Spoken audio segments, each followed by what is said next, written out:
ನಮ್ಮ ಸರ್ಕಾರಿ ಹೊರಗುತ್ತಿಗೆ ನೌಕರರ ಸಂಘ ಒಕ್ಕೂಟದ ನಾಯಕರು ಹಾಗೂ ರಾಜ್ಯಾಧ್ಯಕ್ಷರಾದ ಶ್ರೀ ಸುಧಾಕರ್ ಅವರಿಗೆ ಹುಟ್ಟುಹಬ್ಬದ ಶುಭಾಶಯಗಳು. ನಿಮ್ಮ ನಾಯಕತ್ವವು ನಮ್ಮೆಲ್ಲರಿಗೂ ಸ್ಫೂರ್ತಿ ನೀಡುತ್ತದೆ. ನಿಮ್ಮ ದಿನವು ಸಂತೋಷ ಮತ್ತು ಯಶಸ್ಸಿನಿಂದ ತುಂಬಿರಲಿ. ಶುಭಾಶಯ ಕೋರುವವರು ರಾಯಚೂರು ಜಿಲ್ಲೆ ಸರ್ಕಾರಿ ಹೊರಗುತ್ತಿಗೆ ನೌಕರರ ಸಂಘದ ಪದಾಧಿಕಾರಿಗಳು.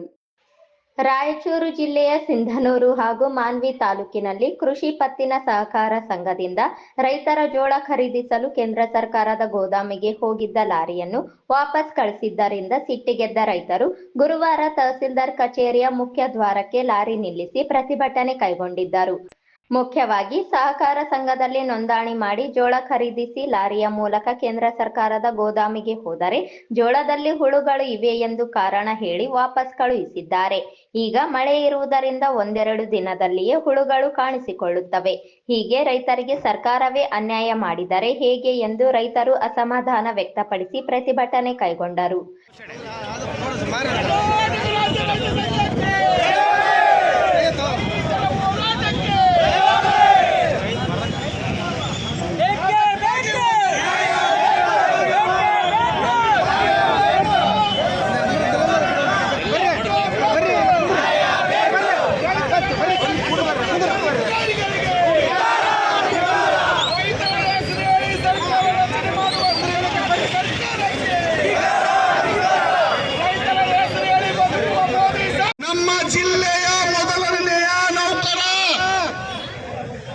ನಮ್ಮ ಜಿಲ್ಲೆಯ ಮೊದಲನೆಯ ನೌಕರ ಡೆಮೋಕ್ರಸಿಯಲ್ಲಿ ಪ್ರಜಾಸತ್ತಾತ್ಮಕ ವಿಚಾರದಲ್ಲಿ ಡಿಸಿ ನಮ್ಮ ಜಿಲ್ಲೆಯ ಮೊದಲನೆಯ ನೌಕರ.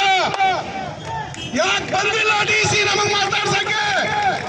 ಇದಕ್ ಮೊದಲ ಈ ಸಿಂಧನೂರು ತಾಲೂಕ ಆಡಳಿತ ಉತ್ತರ ಕೊಡ್ಬೇಕು. ಡಿಸಿ ನೀ ಸರ್ವಾಧಿಕಾರಿನ? ನಿನಗೆ ಯಾರು ಸಂಬಳ? ಯಾರು ತೆರಿಗೆ ಮೂಲಕ ತಗೊಳ್ತಾ ಇದೀಯಾ? ನೀ ಏನ್ ಮಾತಾಡ್ತಾ ಇದೀಯ? ಎಷ್ಟು ಚಳವಳಿ ಆಯ್ತು, ರೈತರ ಚಳವಳಿ ಮಾಡಕತ್ತಿ, ಒಂದು ಚಳವಳಿಯಲ್ಲಿ ನನಗೆ ಬಂದಿಲ್ಲ. ನೀನು ರೈತರ ದ್ರೋಹಿ, ನೀನು ರೈತರ ದ್ರೋಹಿ ಡಿಸಿ. ನಿನಗೇನಾದ್ರೂ ಸಾಕಾದ್ರೆ ಹೇಳು. 24 ತಾಸಿನಲ್ಲಿ ರೈತ ಸಂಘ ನಿನ್ನನ್ನು ಟಿಕೆಟ್ ಮಾಡಿ ಕಳಿಸುತ್ತೆ ಬೇರೆ ಕಡೆಗೆ. ರಾಜ್ಯ ಸರ್ಕಾರಕ್ಕೆ ರೈತರು ಯಾವ ಬೆಳೆಯನ್ನು ಯಾವ ಕಾಲದಲ್ಲಿ ಬೆಳೆಯುತ್ತಾರೆ ಎನ್ನುವ ಪರಿಜ್ಞಾನವೇ ಇಲ್ಲ. ಮುಂಗಾರು ಬೆಳೆ ಮಾರುಕಟ್ಟೆಗೆ ಬಂದ ಸಮಯದಲ್ಲಿ ಬೆಂಬಲ ಬೆಲೆಯನ್ನು ಘೋಷಿಸುತ್ತಾರೆ. ನಂತರ ನೋಂದಣಿ ಮತ್ತು ಖರೀದಿ ಪ್ರಕ್ರಿಯೆ ಮುಗಿಯಲು 2 ತಿಂಗಳಿಗಿಂತ ಹೆಚ್ಚು ಸಮಯ ಹಿಡಿಯುತ್ತದೆ. ಇದರಿಂದ ಈ ಗೊಂದಲ ಸೃಷ್ಟಿಯಾಗಿದೆ.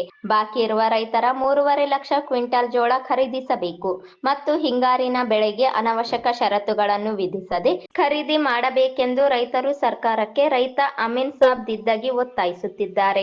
ಇನ್ನು ಮುಂಗಾರು ಹಂಗಾಮಿನ ಪ್ರತಿ ಎಕರೆಗೆ 10 ಕ್ವಿಂಟಾಲ್ ಜೋಳ ನಿಗದಿಪಡಿಸಿ 2,50,000 ಕ್ವಿಂಟಾಲ್ ಖರೀದಿಸುವ ಸರ್ಕಾರದ ಆದೇಶ ಬಂದಿದೆ.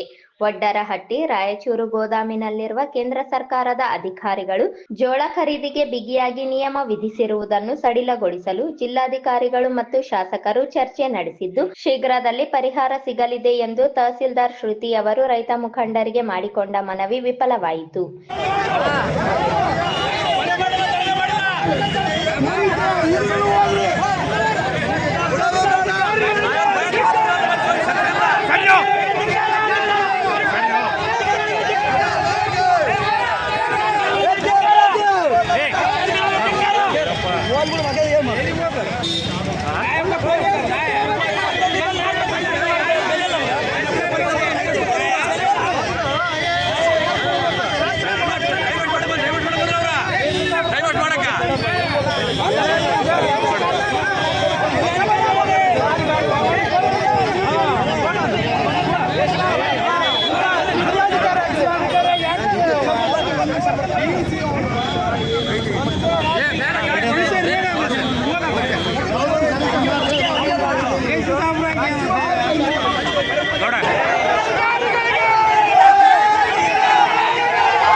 ಲಕ್ಷ ಏರಿಸಿದೆ.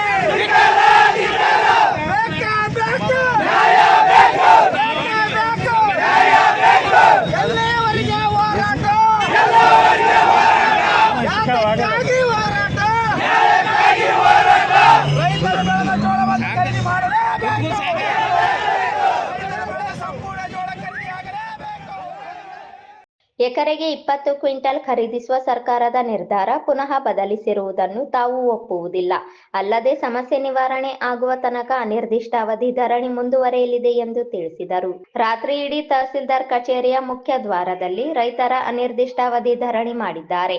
ಇಂದು ಕೂಡ ಈ ಒಂದು ಪ್ರತಿಭಟನೆ ಮುಂದುವರೆದಿದ್ದು, ಜಿಲ್ಲಾಧಿಕಾರಿಗಳು ಸ್ಥಳಕ್ಕೆ ಬಾರದ ಹಿನ್ನೆಲೆಯಲ್ಲಿ ರಸ್ತೆ ತಡೆ ನಡೆಸಲು ಮುಂದಾದರೂ 2 ಗಂಟೆ ರಸ್ತೆ ತಡೆ ಮಾಡಿದರೂ ಕೂಡ ಜಿಲ್ಲಾಧಿಕಾರಿಗಳು ಸ್ಥಳಕ್ಕೆ ಬರಲಿಲ್ಲ.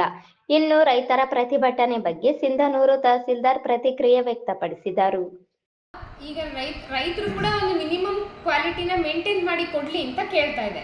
ಆ ಕ್ವಾಲಿಟಿನ ತುಂಬ ಸ್ಟ್ರಿಕ್ಟ್ ಗೈಡ್ಲೈನ್ಸ್ ಇಟ್ಕೋಬೇಡಿ ಅಂತ ಕೂಡ ನಾವು ಅವ್ರಿಗೆ ಇನ್ಸ್ಟ್ರಕ್ಟ್ ಮಾಡಿದ್ದೀವಿ.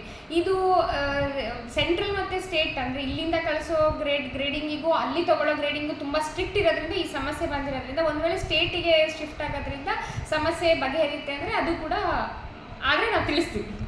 ರೈತರು ಆಗೋಗಿದೆ. ಬಟ್ ಇವಾಗ ಏನು ಕ್ವಾಲಿಟಿನ ಸ್ವಲ್ಪ ಏನಾದರೂ ಕಾಂಪ್ರಮೈಸ್ ಮಾಡಿ ತಗೋತಾರೆ ಅಂತಂದ್ರೆ ಅದು ಸರ್ಕಾರ ಮಟ್ಟದಲ್ಲೇ ಆಗಬೇಕು. ಅವ್ರಿಗೆ ಯಾಕಂದ್ರೆ ಈಗ ಅವ್ರು ಎಕ್ಸಿಕ್ಯೂಟ್ ಮಾಡೋರು ಕೂಡ ಅವ್ರಿಗೆ ಏನು ಗೈಡ್ಲೈನ್ಸ್ ಬಂದಿದೆ ಅದ್ರ ಪ್ರಕಾರನೇ ಮಾಡ್ತಾ ಇದ್ದಾರೆ. ಅವ್ರಿಗೂ ಇನ್ಸ್ಟ್ರಕ್ಷನ್ ಕೊಟ್ಟಿದ್ದಾರೆ, ಸಾಹೇಬರು ಮಾನ್ಯ ಜಿಲ್ಲಾಧಿಕಾರಿಗಳು ಇನ್ಸ್ಟ್ರಕ್ಷನ್ ಕೊಟ್ಟಿದ್ದಾರೆ. ತುಂಬ ಸ್ಟ್ರಿಕ್ಟ್ ಆಗಿನೂ ಮಾಡಬೇಡಿ, ಏನು ಮಾಡಬೇಕಾಗಿದೆ ಅಂದರೆ ಹಂಗಂತ ಕಳಪೆ ಮಟ್ಟದ್ದು ತಗೋಬೇಕು ಅಂತೇನಲ್ಲ, ಬಟ್ ಒಂದು ಸ್ವಲ್ಪ ಲೀನಿಯನ್ಸಿ ಇರಲಿ ಅಂತ ಅನ್ನೋದನ್ನ ಹೇಳಿದ್ದಾರೆ. ಅದ್ರ ಪ್ರಕಾರ ಅವರು ಮಾಡ್ತೀವಿ ಅಂತ ಹೇಳಿದ್ದಾರೆ. ಮೇಲಿಂದ ಈಗೇನು ಬರುತ್ತೆ ಆದೇಶ ಅದ್ರ ಪ್ರಕಾರ ನೋಡಿ. ಈ ಜೋಳ ಬೆಳಿಬೇಕು